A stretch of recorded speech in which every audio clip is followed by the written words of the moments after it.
সবাইকে চমকে দিয়ে অতীতের মুখোমুখি অরণ্য।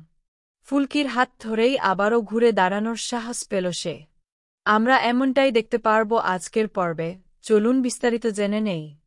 ফুলকিকে ডাক্তার খুবই সাবধানে হাসিখুশি থাকতে বলেছে। কিন্তু হঠাৎ যোগাযোগ বন্ধ করে দেয় অরণ্য। তাই ফুলকি নিজেই অরণ্যর খোঁজ নিতে চলে যায় তার বাড়িতে। সেখানে গিয়ে দেখে মন মেজাজ খারাপ করে বসেছিল।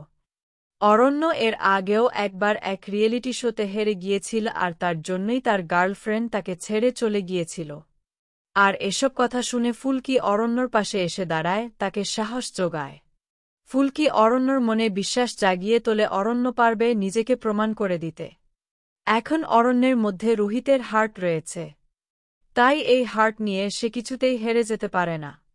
রোহিত একেবারেই দুর্বল ছিল না, আর অরণ্য যে কারণে ভয় পাচ্ছে সেই ভয়টা তাকে কাটিয়ে উঠতে হবে, তাই অরণ্য প্রতিযোগিতায় নাম দেবে। ফুলকির কথা শুনে অরণ্য মনে কিছুটা সাহস পায়। তারপর ফুলকির কথাতে একটা সুন্দর গান ধরে অরণ্য। অরণ্য মনে মনে যে ফুলটিকে পছন্দ করে সেটা বোঝা যাচ্ছিল, কিন্তু ফুলকিকে বলার সাহস তার নেই। এর পরের দিন অরণ্য ফুলকির সাথেই যায় ওই প্রতিযোগিতায়। আর ওই একই প্রতিযোগিতায় অরণ্যের প্রাক্তনও গিয়েছে অংশগ্রহণ করতে। যদিও অরণ্য সেটা আগে থেকে জানত না।